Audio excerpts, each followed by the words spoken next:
ദുര്യോധനനും ഗാന്ധാരിയും. കുരുക്ഷേത്ര യുദ്ധം തുടങ്ങാൻ സമയമായി.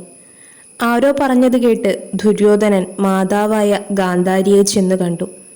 പതിവ്രതയായ അമ്മ കണ്ണു തുറന്നു നോക്കിയാൽ ദുര്യോധനന്റെ ശരീരം വജ്രമാകും. ഒരായുധം കൊണ്ടും ശരീരത്തെ നശിപ്പിക്കാനാവില്ല.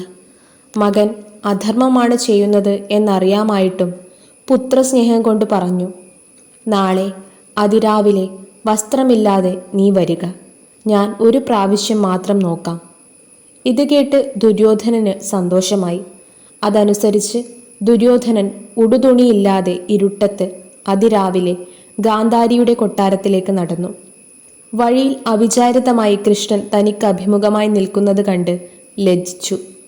ഇങ്ങനെ പോകുന്ന കാരണം ദുര്യോധനൻ കൃഷ്ണനെ അറിയിച്ചു.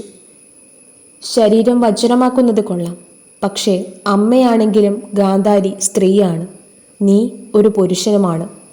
അതുകൊണ്ട് അവശ്യം അരക്കെട്ട് തുടഭാഗം മറയ്ക്കണം എന്ന് ശ്രീകൃഷ്ണൻ പറഞ്ഞു. അത് ശരിയെന്ന് തോന്നി. ആ ഭാഗം മറച്ചാണ് അമ്മയെ കണ്ടത്. പറഞ്ഞ പോലെയാണ് വന്നത് എന്ന് പറഞ്ഞപ്പോൾ ഗാന്ധാരി ഒരു തവണ ശരീരഭാഗം നോക്കി കെട്ടിവെച്ചു.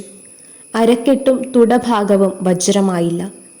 അതുകൊണ്ടാണ് യുദ്ധത്തിൽ ഭീമൻ തുടയ്ക്കടിച്ച് ദുര്യോധനനെ വധിച്ചത്.